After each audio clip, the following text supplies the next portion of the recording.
Hi ಸ್ನೇಹಿತರೆ, ಇವತ್ತು ನಾವು 2013ರಿಂದ ಇದುವರೆಗೂ ನಡೆದಿರುವ ಪೊಲಿಟಿಕಲ್ ಸೈನ್ಸ್ ಸಬ್ಜೆಕ್ಟ್ನ ಎಲ್ಲ ಕೆಸೆಟ್ ಪ್ರಶ್ನೆ ಪತ್ರಿಕೆಗಳಿಂದ ಇಂಪಾರ್ಟೆಂಟ್ ಆಗಿರುವಂಥ ಪ್ರಶ್ನೋತ್ತರಗಳನ್ನ ನಿಮ್ಮ ಮುಂದೆ ತರ್ತಾ ಇದ್ದೀನಿ. ಈ ವಿಡಿಯೋ ಕೆಸೆಟ್ಗೆ ಪ್ರಿಪೇರ್ ಆಗಿರೋರಿಗೆ ರಿವಿಷನ್ ಆಗುತ್ತೆ, ಹಾಗೆಯೇ ಹೊಸಬರಿಗೆ ಎಕ್ಸಾಮ್ಗೆ ಕ್ವಶನ್ ಯಾವ ರೀತಿ ಬರ್ಬೋದು ಅನ್ನೋ ನಾಲೆಡ್ಜ್ ಸಿಗುತ್ತೆ. ಹಾಗಾಗಿ ಈ ವಿಡಿಯೋನ ಪೂರ್ತಿಯಾಗಿ ನೋಡಿ. ಬನ್ನಿ ವಿಡಿಯೋ ಶುರು ಮಾಡೋಣ. ಪ್ರಶ್ನೆ ಸಂಖ್ಯೆ 1. ಕೌಟಿಲ್ಯರ ವಿದೇಶಾಂಗ ನೀತಿಯು ಯಾವ ತತ್ವದ ಮೇಲೆ ಆಧಾರಿತವಾಗಿದೆ? ಉತ್ತರ ಆಕ್ರಮಣ. ಎರಡನೇ ಪ್ರಶ್ನೆ, ಲಾಕ್ರವರ ಪ್ರಕಾರ ಮಾನವನು ಸ್ವಭಾವತಃ ಡ್ಯಾಶ್ ಆಗಿದ್ದಾನೆ? ಉತ್ತರ ಸಾಮಾಜಿಕ ಮತ್ತು ವೈಚಾರಿಕತೆ ಉಳ್ಳವನು. ಮೂರನೇ ಪ್ರಶ್ನೆ, ಪ್ರಜಾಪ್ರಭುತ್ವವು ಸಮಾನತೆ ಎಂಬ ತಪ್ಪು ಕಲ್ಪನೆಯ ಮೇಲೆ ನಿಂತಿದೆ ಎಂದು ಹೇಳಿದವರು ಯಾರು? ಉತ್ತರ ಅರಿಸ್ಟಾಟಲ್. ನಾಲ್ಕನೇ ಪ್ರಶ್ನೆ, ಜನವಾಣಿಯೇ ದೇವವಾಣಿ ಎಂದು ಹೇಳಿದವರು ಯಾರು? ಉತ್ತರ ರೂಸೋ. ಐದನೇ ಪ್ರಶ್ನೆ, ನಿರುದ್ಯೋಗ ಮತ್ತು ಹಣದುಬ್ಬರದ ನಡುವೆ ಸಂಬಂಧವಿದೆ ಎಂದು ಹೇಳಿದವರು ಯಾರು? ಉತ್ತರ ಜೆ.ಎಂ. ಕೇನ್ಸ್. ಇವರು ಒಬ್ಬ ಅರ್ಥಶಾಸ್ತ್ರಜ್ಞರಾಗಿದ್ದರು. ಜೆ.ಎಂ. ಅಂದರೆ ಜಾನ್ ಮೆನಾರ್ಡ್ ಅಂತ. ಜಾನ್ ಮೆನಾರ್ಡ್ ಕೇನ್ಸ್ ಇವರ ಪೂರ್ಣ ಹೆಸರು. ಕೆಸೆಟ್ ಎಕ್ಸಾಮಲ್ಲಿ ಹೊಂದಿಸಿ ಬರೆಯಿರಿ ಮೇಲೆ ಕ್ವಶನ್ಗಳನ್ನ ಕೇಳ್ತಾರೆ. ನಾನು ಆಲ್ರೆಡಿ ಇದರಲ್ಲಿ ಸರಿಯಾದ ಉತ್ತರಗಳನ್ನ ಕೊಟ್ಟಿದ್ದೀನಿ. ಧನಾತ್ಮಕ ಸ್ವಾತಂತ್ರ್ಯದ ಬಗ್ಗೆ ಹೇಳಿದವರು ಜೆ.ಎಸ್. ಮಿಲ್ಲು. ಸಮಾನತೆ ತತ್ವಶಾಸ್ತ್ರದ ಬಗ್ಗೆ ಹೇಳಿದವರು ಚಾರ್ಲ್ಸ್ ಟೇಲರು. ಕಮ್ಯುನಿಟೇರಿಯನ್ ತತ್ವಶಾಸ್ತ್ರದ ಬಗ್ಗೆ ಹೇಳಿದವರು ಜಾನ್ ರಾಲ್ಸು. ಸಾಮಾಜಿಕ ಬಂಡವಾಳದ ಬಗ್ಗೆ ಹೇಳಿದವರು ಪುಟ್ನಾಮ್. ಏಳನೇ ಪ್ರಶ್ನೆ, ರಾಜ್ಯಶಾಸ್ತ್ರದಲ್ಲಿ ಕ್ರೀಡಾ ಸಿದ್ಧಾಂತವನ್ನು ಡ್ಯಾಶ್ ಅಧ್ಯಯನಕ್ಕಾಗಿ ಬಳಸಲಾಗುತ್ತದೆ? ಉತ್ತರ ಅಂತಾರಾಷ್ಟ್ರೀಯ ಸಂಬಂಧಗಳು ಮತ್ತು ರಾಯಭಾರತದ ಸಮಸ್ಯೆಗಳನ್ನ ಅಧ್ಯಯನ ಮಾಡಲಿಕ್ಕೆ ರಾಜ್ಯಶಾಸ್ತ್ರದಲ್ಲಿ ಕ್ರೀಡಾ ಸಿದ್ಧಾಂತವನ್ನು ಬಳಸಲಾಗುತ್ತದೆ. ಎಂಟನೇ ಪ್ರಶ್ನೆ, ಫ್ರಾನ್ಸ್ನಲ್ಲಿ ಸಾರ್ವಜನಿಕ ವಯಸ್ಕ ಮತದಾನದ ಹಕ್ಕು ಜಾರಿಗೆ ಬಂದ ವರ್ಷ ಯಾವುದು? ಉತ್ತರ 1945. ಒಂಬತ್ತನೇ ಪ್ರಶ್ನೆ, ಸಾರ್ವಜನಿಕ ನೀತಿಯ ಸಾಧನ ಯಾವುದು? ಉತ್ತರ ಕಾನೂನು. ಹತ್ತನೇ ಪ್ರಶ್ನೆ, ಅಂತಾರಾಷ್ಟ್ರೀಯ ರಾಜಕಾರಣದ ಅಧ್ಯಯನದಲ್ಲಿ ಕ್ರೀಡಾ ಸಿದ್ಧಾಂತವನ್ನು ಮಂಡಿಸಿದವರು ಯಾರು? ಉತ್ತರ ಮಾರ್ಟನ್ ಕಪ್ಲಾನ್. 11ನೇ ಪ್ರಶ್ನೆ, ರಾಜಕೀಯ ಸಂಸ್ಥೆಗಳ ಅಧ್ಯಯನಕ್ಕೆ ತೌಲಾನಿಕ ವಿಧಾನದ ಅಡಿಪಾಯ ಹಾಕಿದವರು ಯಾರು? ಉತ್ತರ ಅರಿಸ್ಟಾಟಲ್. 12ನೇ ಪ್ರಶ್ನೆ, ಹೊಂದಿಸಿ ಬರೆಯಿರಿ. ರಾಜ್ಯ ಸಮಾಜಗಳ ಸಮಾಜ, ಇದು ಬಹುತ್ವವಾದಿಗಳ ಅಭಿಪ್ರಾಯ. ರಾಜ್ಯವು ದೇವರ ಜೀವನ ಚರಿತ್ರೆ, ಇದು ಆದರ್ಶವಾದದ ಅಭಿಪ್ರಾಯ. ರಾಜ್ಯವು ಅವಶ್ಯಕ ಪಿಡುಗು, ಇದು ವ್ಯಕ್ತಿವಾದದ ಅಭಿಪ್ರಾಯ.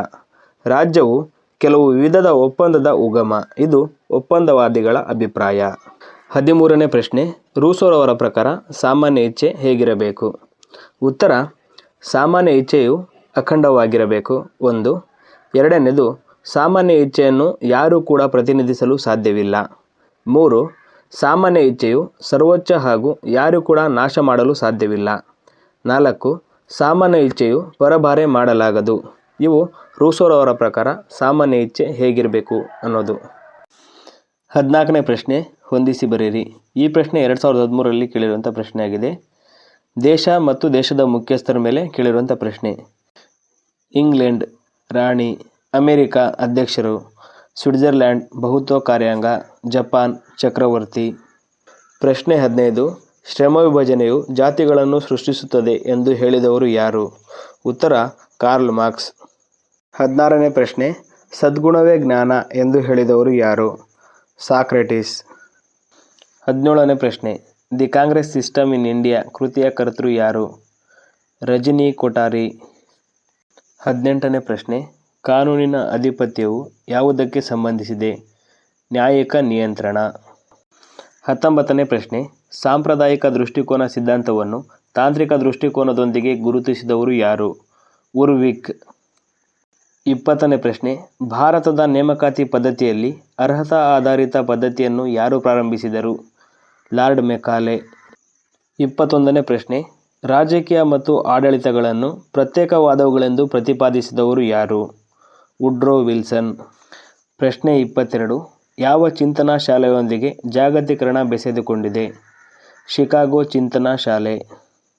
23ನೇ ಪ್ರಶ್ನೆ, ಪ್ರಜಾಪ್ರಭುತ್ವವನ್ನು ಕುರಿತಾದ ಅಬ್ರಹಾಂ ಲಿಂಕನ್ರವರ ಪ್ರಸಿದ್ಧ ಹೇಳಿಕೆಯನ್ನು ಅವರು ಮೊದಲು ಪ್ರಕಟಿಸಿದ್ದು ಎಲ್ಲಿ? ಗೆಟಿಸ್ಬರ್ಗ್ ಭಾಷಣ 1863.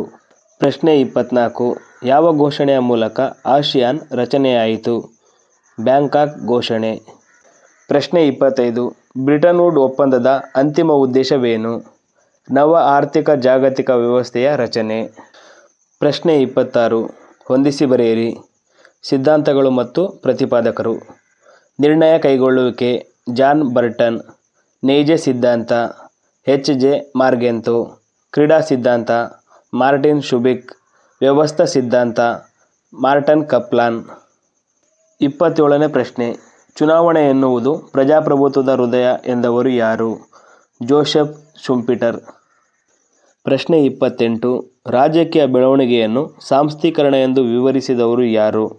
Samuel Huntington. 29ನೇ ಪ್ರಶ್ನೆ. ಸಾಮಾಜಿಕ ಒಪ್ಪಂದ ಸಿದ್ಧಾಂತದ ಪ್ರಮುಖ ಅಂಶ ಯಾವುದು? ಉತ್ತರ: ಪ್ರಜಾಪ್ರಭುತ್ವವು ಮನುಷ್ಯನಿಂದ ಸೃಷ್ಟಿಯಾದ ಸಂಸ್ಥೆಯಾಗಿದೆ. 30ನೇ ಪ್ರಶ್ನೆ. ಧರ್ಮಕ್ಕೂ ರಾಜಕೀಯಕ್ಕೂ ನಡುವೆ ಯಾವುದೇ ಸಂಬಂಧವಿರಬಾರದು ಎಂದು ಹೇಳುವವರಿಗೆ ಧರ್ಮ ಎಂದರೇನು ಎಂಬುದೇ ತಿಳಿದಿಲ್ಲ ಎಂದು ಹೇಳಿದವರು ಯಾರು? ಮಹಾತ್ಮ ಗಾಂಧಿ. ಪ್ರಶ್ನೆ 31. ನೈಸರ್ಗಿಕ ಹಕ್ಕಿನ ಸಿದ್ಧಾಂತವನ್ನು ಪ್ರತಿಪಾದಿಸಿದವರು ಯಾರು? John Locke. ಪ್ರಶ್ನೆ 32. ಜಾನ್ ಲಾಕ್ ಎಂತಹ ರಾಜಪ್ರಭುತ್ವವನ್ನು ಪ್ರಬಲವಾಗಿ ಬೆಂಬಲಿಸಿದರು? ಸಂವಿಧಾನಾತ್ಮಕ ರಾಜಪ್ರಭುತ್ವ. ಪ್ರಶ್ನೆ 33. ಅಸ್ಮಿತೆ ಹಾಗೂ ಸ್ವಪರಿಕಲ್ಪನೆಯ ಹರಿಕಾರ ಎನ್ನುವ ಕೀರ್ತಿ ಯಾರಿಗೆ ಸಲ್ಲುತ್ತದೆ? John Locke. ಪ್ರಶ್ನೆ 34.